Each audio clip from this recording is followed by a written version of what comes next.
Hey, gents, what we got here?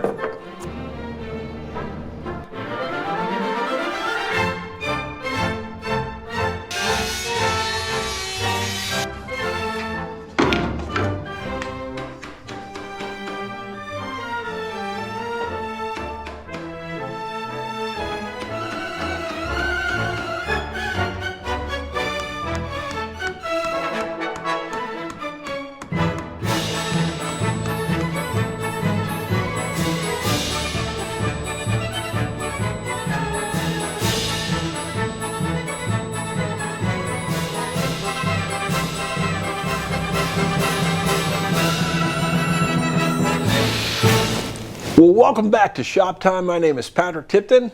This is about a shop and getting stuff done. And actually, today's episode is about Pandora's box, a little Greek mythology. Let me show you why. You guys all know Pat D, who helps out around here a lot and provides us with projects from time to time. This is his new 1942 GPW, early, like March of 1942. And we like to joke about Pat that he doesn't like to have a running Jeep because, well, he brought it home and it looks like this now.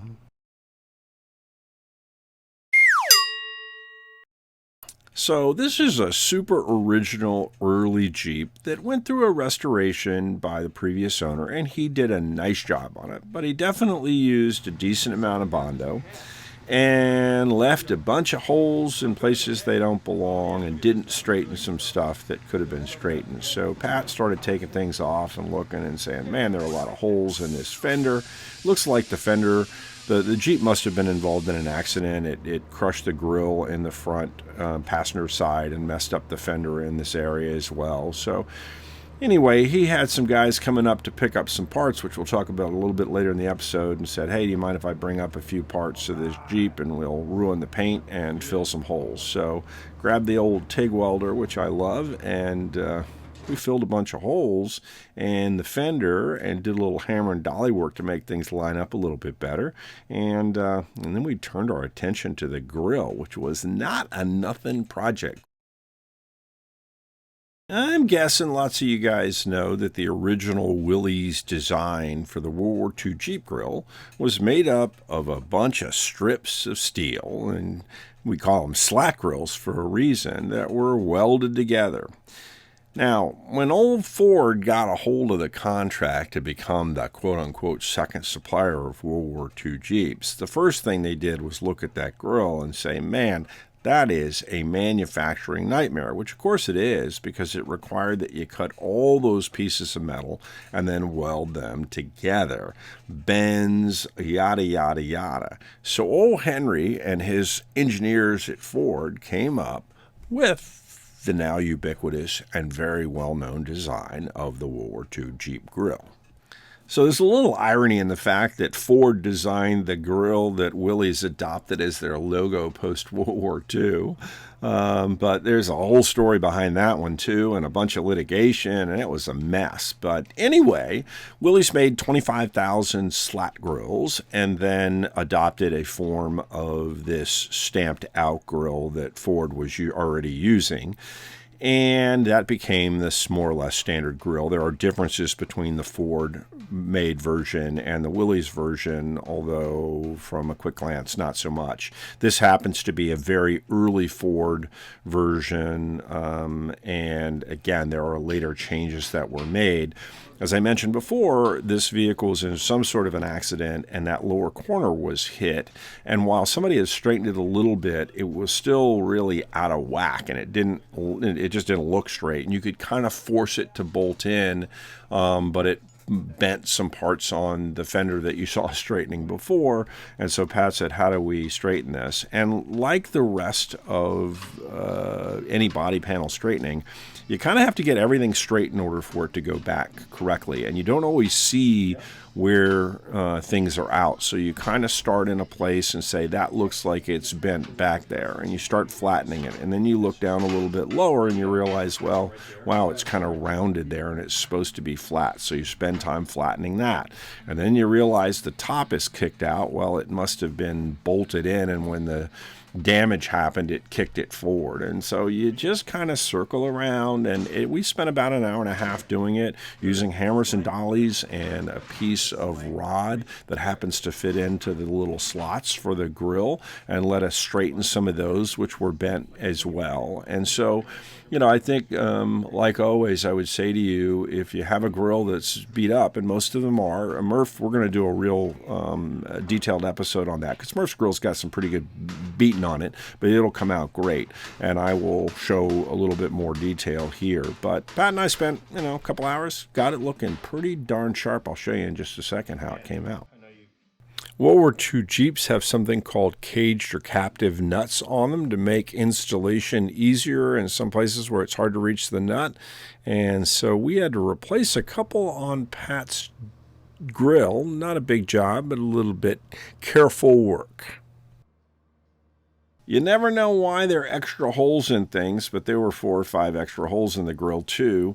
There were a couple of World War II and post-World War II era winterization kits that put some covers over the grill and required some holes to be drilled. But anyway, these didn't look like those. They just looked like holes, so we filled them up and ground them down. All that work, but it came out pretty straight. There's still a few little minor imperfections you can see.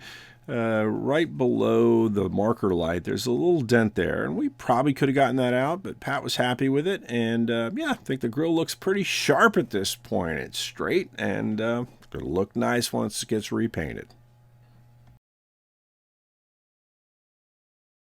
So sometimes you're better off leaving things well enough alone. You know, the rear panel in this particular Jeep is a reproduction. It's on there. It's pretty much straight, and it's welded on there in a bunch of spots, and it's really quite a pain to get it off. But, you know, I kept looking at it, and the tub wasn't lining up correctly. It's supposed to be flush against the rear bumper, or the rear crossmember, as they call it.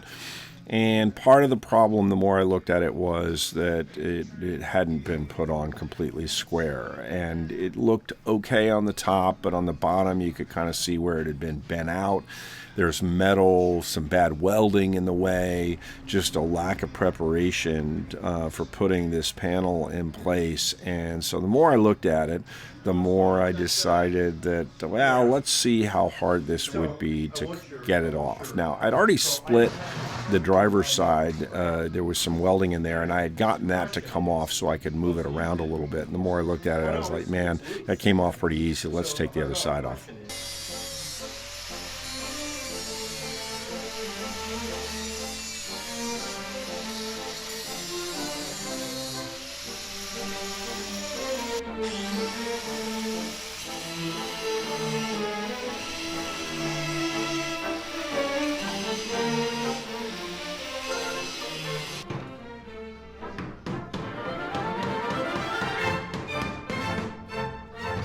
I can pretty much promise you that if you do a good weld and get good penetration, you can't take a putty knife and drive it through the weld.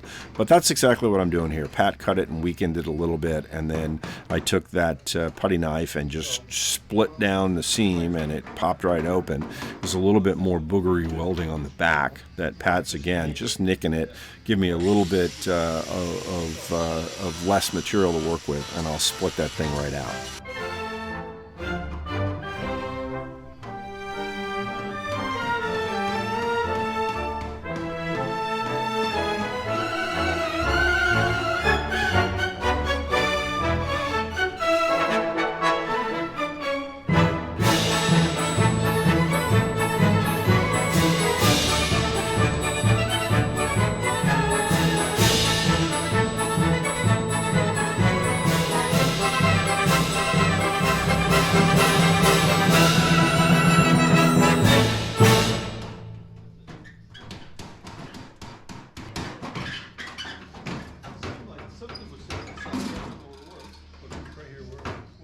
It's right there. Let me get that a little more. Okay. Right there. Yep.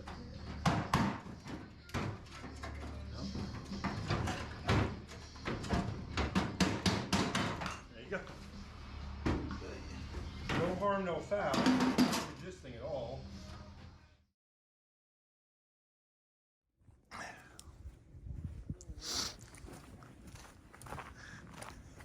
Hey, gents, what we got here?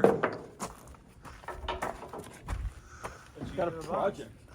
A project. I got a Jeep engine back here. Looks like I got most of a Jeep here. How far are we going tonight, boys? 8.5 hours. Oh my goodness. 6 o'clock. The benefits of being young and bold. So Pat picked this project up back in the fall. It's mostly reproduction tub and frame. And anyway, he sold it to a really nice guy from North Carolina who came up and picked it up. It's been stored at the farm. So you're going to send me a picture of this thing running next week? Is that the deal? We have reenacted in March. End of March, you guys want to go? We'll try. We have one on the 20th of this month that I was hoping maybe, but I don't think that's happening in time. That's good. I'm 100% sure that all you guys are familiar with the Greek mythological story of Pandora's box, which I think loosely today means that you start something that causes you a whole host of unforeseen problems. So, case in point, how much trouble could you get into removing a poorly installed replacement reproduction rear panel on a 1943 Willys Type 1 ACM tub? Well, it turns out you could cause yourself a whole lot of problems and a lot of work. Now, the reality of it is, most of these problems I could see, the biggest one being that the panel wasn't on straight, because when the prior owner removed it, he was very crude in removing the original panel, and he did not flatten all the flanges to which this back panel had been spot welded to the toolbox areas and to the size of the tub. And so, you know, you don't think that being a 16th out makes that much difference. But of course, if you're a 16th out and you go out over a course of a bunch of, 3 feet, then you might end up having a quarter or something like that out at the end of the run. And that's exactly what happened here. So while I didn't want to have to do all this extra work, and it's many, 3, 4, 5, 6 hours of work to correct all the little issues, it is going to pay off with a tub that fits exactly correctly on the frame and looks right. So, hey, no time like the present. Let's get after it. So with the backplate removed, you have access to everything. This was the repair from the prior owner on the passenger side toolbox bottom. You can see it is not well done. It is missing a flange. Just a lot wrong with what he did. So with all that access, there's no excuse but to cut that back out. Same thing on the driver's side. You can see right by Pat's right hand, there's rot on the corner in there. There's rot by his left hand. Now you see a little bit of a hole in there. That whole area is pretty bad. And so once we cut that out, it gives me great access. I grabbed the TIG welder and did a little bit more work on the patch that I put in last week, but with the floor gone now, I really could get in here and straighten all of this out, including just getting the entire orientation correct. This bottom of that panel that I'm touching right now was kind of kicked out, and that was causing in part some of the problems with the rear panel not fitting correctly. So get all that stuff out of the way. It's, 1 step forward and 3 steps back, but it really let me straighten that up and get us ready to start making floor panels for the toolboxes. So apologies for the hazy nature of this video. I think yours truly stuck his finger right on the front of the lens and didn't realize it till a little later. So anyway, it gets better, but yeah, I got a little fingerprint here. You're looking through the oil or something. But this is about making a hammer form to form a more complicated piece of sheet metal. So in this case, the bottom floor needs to have flanges on the inside of the toolbox and the outside of the body tub, and then it's got to fit in and have that same flange fit around the corner that I'm feeling right there. And in order to do that, you've got to bend the flange down and essentially force the metal to shrink in the middle. And there's a whole variety of ways to do it, but the easiest way I found to do it is to take a piece of plywood, in this case it's 5/8 plywood and make the hammer form, and then you attach the piece of metal and use a hammer to hammer around the edges. And you'll see in a second that we're going to hammer the metal into itself around that corner, the rounded corner, and it will literally, it won't fold, it'll force itself into it, causing the metal to thicken in that area and to form the radius that we're looking for. So let's watch the process.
A little bit of extra. You need this. I need to cut. This needs to go up. So this is going to go like that. This piece needs to go down. So this needs to be cut. This corner needs to be cut up. Right? A little bit. I'm trying to. I mean, So let's knock this side out, right? yeah. For now.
And then we take that really hot area, that's going to shrink, right? This area that we just heated is shrinking. So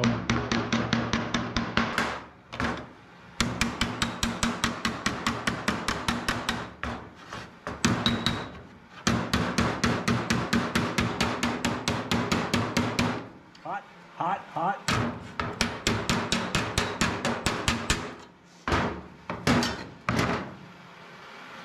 Pretty close. We'll make it a little more. Yeah. Both of them. Nope, the other way. There you go. Shall we see if it fits? Here we go. One toolbox indent. That wasn't terrible. If it fits, right? Right.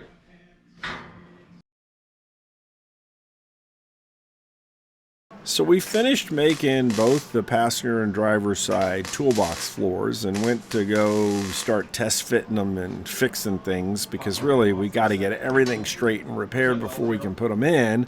Of course, realized that there was a big rotted area right where I'm welded, so I welded a patch in there and got that all straightened out. And then we started futzing around, and I realized again there was more straightening to do. Everything's got to be just right before you put that floor in, because the floor ties the inner fender well, which I'm hammering on right now, to the outer part of the body. And ultimately, there's a flange that will sit up against that rear panel that we just took off. And if it's in the right spot, that panel will fit where it's supposed to. And then the panel will line up with the rear cross member or rear bumper of the tub. So, you know, you dance around, you got to get everything right. So I fixed the corner, and we went back to test fitting and trying to get ready to install the toolbox bags.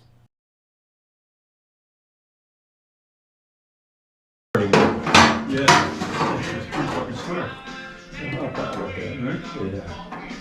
And that looks about right to me, to my eye. Pretty good ways. I mean, I don't know, maybe we, you know, we're gonna cut this straight across here. So this is like 8 inches. So what makes this all so fun and challenging is that everything's got to be right if you want this thing to really look great. So you can see here that the rear passenger corner, side corner, is really a mess. Now we've done some hammer and dolly work on it. Matt started it. I did a bunch more work before this video was shot trying to get it straight. But I need to get that panel back into shape before I go welding a toolbox floor in there, because once I weld the toolbox floor, it's really hard to move the metal, and right now it's easy. So I said, well, let me go ahead and get this more or less straight. So I'm using a dolly on the inside and the hammer, and I'm hitting it pretty hard and moving the metal pretty aggressively and getting that rear edge of the panel. It's got a little flange on it that actually matches up to and gets welded to the rear panel. I need to get that straight from the top to the bottom and lined up perfectly. And you can just see at the bottom, right behind my hammer right there, you can see the rear bumper or rear cross member, and that panel needs to lie flush with that. So again, at this point, things aren't going to be perfect, and you can see that maybe that panel edge is not perfectly straight, but I have an ability with everything open the way it is at this point to get it all perfect. And so I'm hammering a high spot back down in there, and I'm being pretty aggressive at this point because things are really out of whack, and I'm going to put them back into whack first, and then we'll get most of these dents taken out and get the panel refit back on there and make sure everything's going to line up. And then I got to come and planish this whole thing. Now, it turns out, and let me show you something real quick. Yeah, so Miss Pandora is a tough taskmaster. You see all the pitting underneath that doubler? That doubler is for the rear grab handle of the Jeep. That metal is very thin there, and as I started working it, it cracked in a couple of spots, and it became apparent to me that as much as I like to save original metal, if I want to make this look really nice and have it be structurally good for another 80 years, I need to patch the rear corner here. So what I did was I continued to smooth the sections and the rounded part of the section, but where the two holes are and going down probably 4 or 5 inches, I'm going to have to cut a triangular patch and put that in there and weld it in and make it disappear, which of course we've done, so no real great challenge there, but it's more work. Plus I have to remove the doubler, which is spot welded to the inside of that now kind of ugly metal, and put that back on and get it all lined up correctly. So that's part of what happens, you know. You open Pandora's box and out come those problems.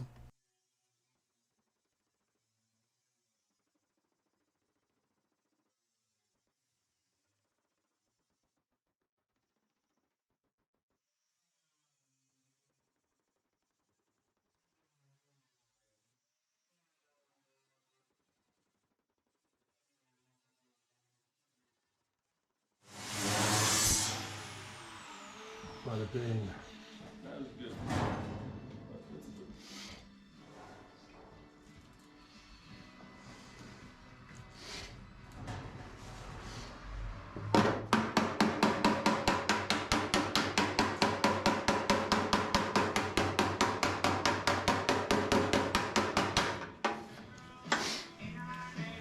Man, this is pretty punky metal right here.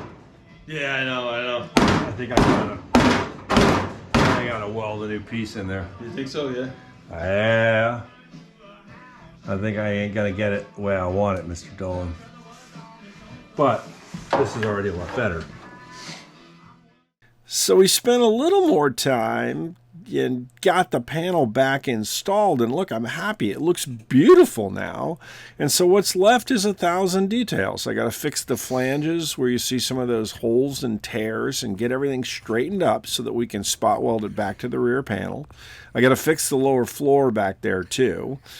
And then I got to patch the outside of the tub where that really punky metal is and get that straight and flat. And then I got to get everything perfect so that when I weld the floors back in, the toolbox floors, that all this stuff lines up well and the back panel fits where it's supposed to. And so it's the old, whatever, 1 step forward, 3 steps back. But I think we're going to be in pretty good shape here.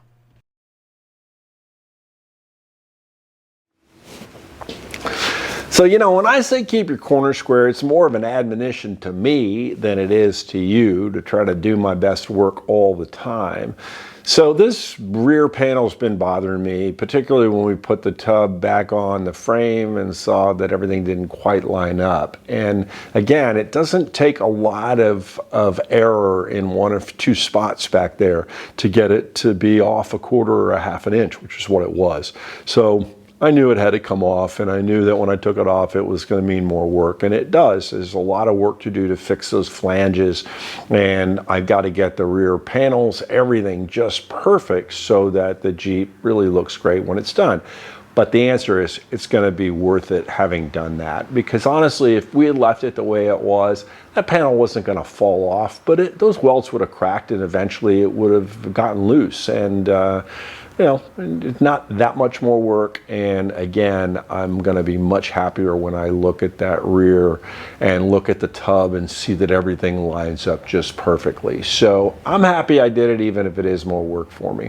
So, I'm going to put a patch on the passenger side where the rear grab handle goes here over the next day or 2 and finish straightening all that area out so that I can be really confident when I go to weld the floors in that they're going to be in the right spot when we put the rear panel on. And my plan is roughly to get that patch done, do a little bit more work on the driver's side, get both toolbox floors installed and welded in, put the rear panel on and just clamp it on with some little small C-clamps, take the tub back off, and then probably work on the floor a little bit, because that floor, the back flange on the floor, needs to go to that rear panel too.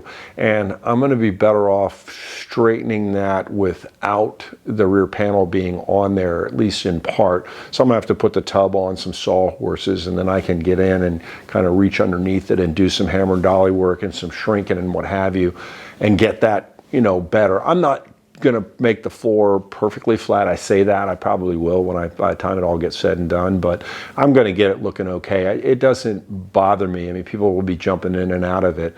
I don't want it to look really ugly. It looks pretty ugly now. I don't want it to look like that, but I don't know if I'm going to go absolutely berserk getting it perfect, but I probably will. We'll see. So anyway, but I'm happy how things are coming out. Again, I still think I'm on track to have this tub finished by the end of the month. It's the middle of January, and we've got some semi-mild weather.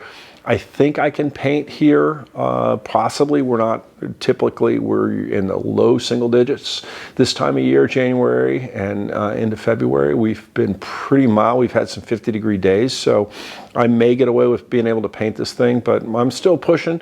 My goal is to have the tub finished by the end of the month, and ideally in paint, and then we can start doing things like wiring the Jeep up and doing some of that other stuff is starting to really drive it and, you know, get this thing to be a reliable vehicle. I got the license and the registration ready to go. So, yeah.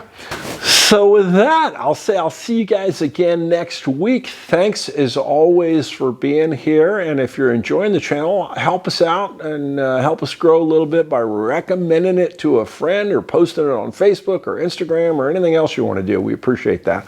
And yeah, I'll say keep your corner square. I'm going to try to clean my shop a little bit too. You know, a little bit maybe. Next week I'll show you a little bit of progress, hopefully. And yeah. But keep those corners square in the meantime. Patrick Tipton signing off. Thanks again.